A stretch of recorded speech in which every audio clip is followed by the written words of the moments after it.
대한민국 사회의 좀 문제들, 구조적인 모순들, 그리고 여러 가지 좀 다양한 좀 아이러니들을 좀 담아내고 싶은 제가 욕망이 있어서 다큐멘터리와 극영화를 병행하는데 본인의 임기 만료와 더불어 세상에 좀 질문하는 감독이 되고 싶기는 합니다. 저는 대한민국 영화 감독 김대왕입니다.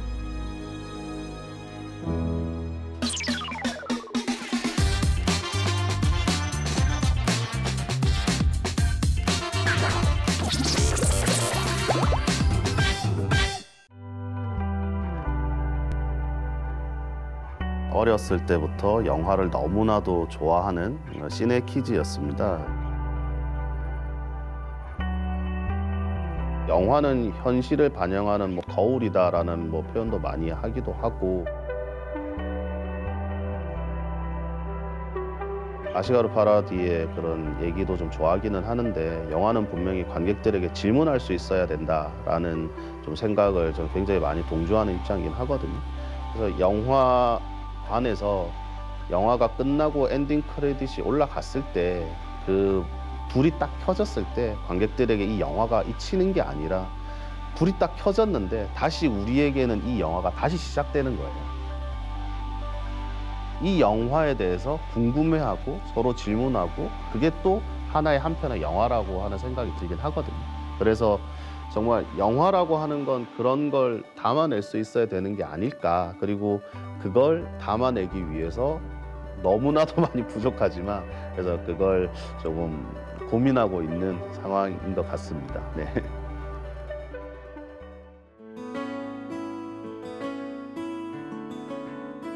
마트협 시장은 대선을 이렇게 앞두고 어머니는 이제 보수를 상징하는 이렇게 박근혜 캠프를 지지하는 지지자고, 아들은 이렇게 소위 진보 진영을 상징하는 문재인 캠프를 지지하는, 어머니와 아들의 모습을 통해서 결국에는 대한민국에 있는 정치 지형. 위원장, 닌 문재인이 보니까 좋더만. 좀 연세가 있으신 부산이나 혹은 TK나 이런 계신 분들은 왜 이렇게 조금 보수를 좀 이렇게 지향을 하실까? 그리고 조금 그래도 젊은 분들은 좀 진보를 지향하실까? 좀 거기에 대해서 일단 궁금증을 갖게 되었고, 그리고 그때 당시에 화두가 경제 민주화라는 화두가 있었어요. 이번에는 무조건 박근혜가 돼야 그래 다시 한번 우리가 잘 살아보는 거야. 아 절대 그래 될 일 없다. 대기업이라거나 큰 마트라고 상징되어지는 갑과, 그리고 약자, 소수, 그리고 조금 이렇게 상인들을 통해서 상징되어지는 을. 근데 공교롭게도 영화는 을로 대변되는 어머니가 보수를 지지하고, 그 다음에 갑으로 뭔가 지칭되는 곳에서 일을 하고 있는 아들은 또 진보를 지지한단 말이에요. 그 모순적 사회 구조가 가지고 있는 모순적 아이러니를 이 어머니와 아들의 관계를 통해서 제가 조금 한번 만들어 보고 싶었고, 영화의 좀 정치적 의미와 맥락과 그러한 부분들을, 메타포들을 좀 잘 이해해 주셔가지고 그때 당시에 아마 좀 수상을 했던 게 아닐까 좀 생각이 들기도 합니다. 네.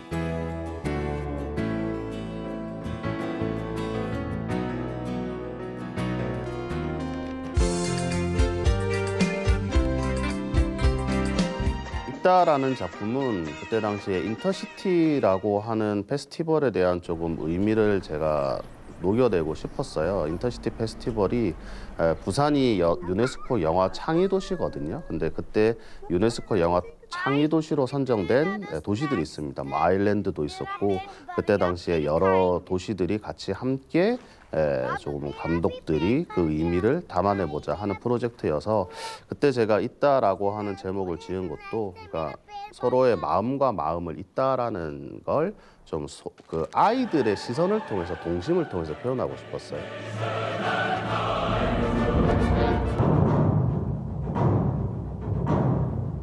그때 거기 있었습니까? 라고 하는 이 1987년 6월 항쟁에 대한 다큐멘터리를 좀 시작하게 된 건, 너무나도 유명한 최루탄을 쏘지 마라 라고 하면서 당시 한국일보의 고명진 기자가 찍었던 나의 조국이라고 하는 대한민국의 그 민주화 운동을 상징하는 듯한 사진으로 공교롭게도 그 사진이 저도 많이 지나다니는 부산의 문현 교차로에서 그 사진이 찍혔다는 사실에 일단 전 놀랐고 거기에서 그러면은 그 이후에 이 사진을 찍은 기자님의 스토리는 있는데 그러면 이 사진에 찍혔던 그분은 도대체 지금 어디 있는 걸까?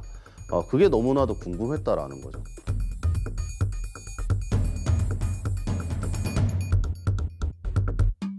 너무나도 좀 찾고 싶은 생각이 들어서 우리가 한번 찾아볼까?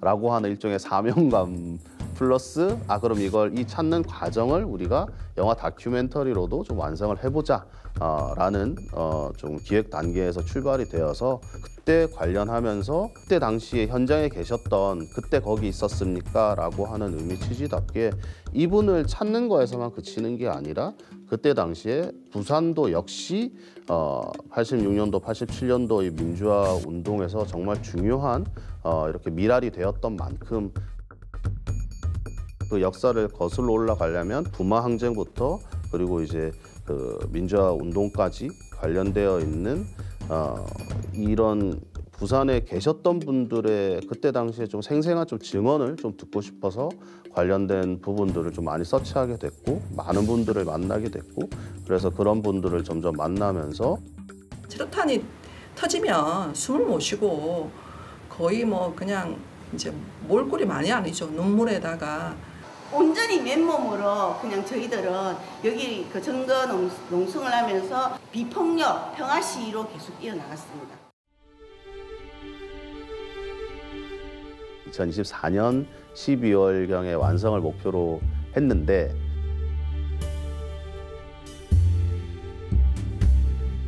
계엄령이 제 이 작품을 완성하는데 결정적으로 영향을 조금 주고 말았습니다. 12월에 갑자기 계엄령이 터진 거예요. 계엄령이 터지면서 그리고 공교롭게도 당연히 그때 당시에 80년도 때 그 거리에 나섰던 분들에게 또 이게 중요한 그 계엄령이라고 하는 것 자체가 또 중요한 이게 또 도화선이 되어버린 거예요. 내년 2월 25일 많은 분들이 또 나오셔서 시위를 하셨잖아요. 근데 80년도에 참여하셨던 분이 또 거리로 나서시는 거예요. 이거는 이것까지 조금 담아내는 게 맞겠다. 왜 도대체 여기 시민들은 왜 민주화에 대한 이 열망을 이렇게까지 손에 끝까지 포기하지 않으시고 놓지 않으시고 끝까지 그래도 거리로 나오셔서 평화적인 시위를 통해서 자신들의 목소리를 이렇게 조금 표현하시려고 하는 걸까? 라고 하는 좀 생각이 들었고 그러면서 현장에서 제가 거리 시위에 같이 동행을 하게 되면서 결국에는 지금 또 좀 촬영과 편집이 좀 추가적으로 이어지게 되었고 결과적으로는 그래서 공개 시기가 조금 올해 하반기로 좀 늦춰지게 되었다라고 좀 설명드릴 수가 있을 것 같습니다. 네. 이게 역사를 우리가 공부한다라는 건 안다는 건 굉장히 중요한 것 같아요.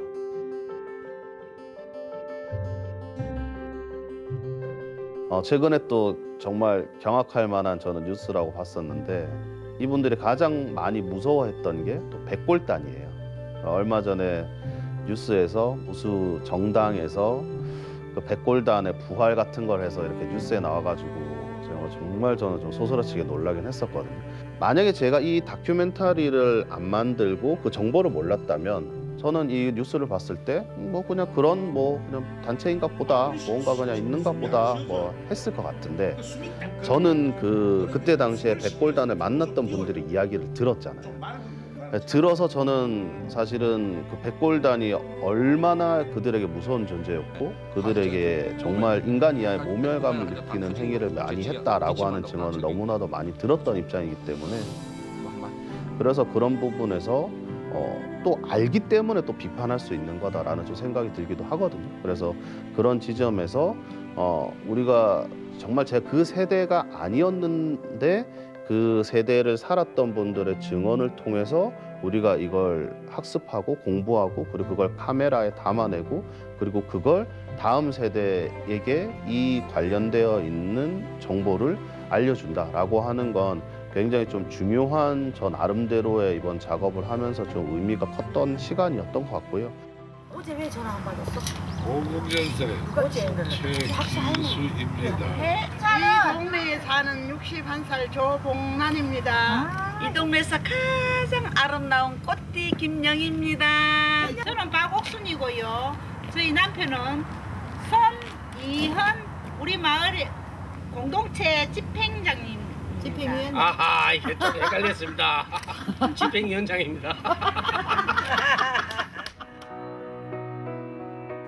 제가 질문을 했을 때 관객들이 뭐 어떤 대답이든지 간에 당신이 만든 영상 속에 있는 뭐 이런 메시지나 뭐 관련되어 있는 장면들을 보고 당신이 이런 의도하는 것을 나는 충분히 이해했어. 그 영역이 너무 어려운 거라서 가능할지는 모르겠지만 언젠가는 혹시라도 단 한 명의 관객이라도 제가 만든 영화를 보고 당신이 마치 나를 위해서 이 영화를 만들어줬군요 라고 하는 메시지를 언젠가는 조금 회신을 기다리면서 그래서 두근거리고 설레이는 마음으로 영화 작업을 현재까지 계속하고 있는 것 같습니다.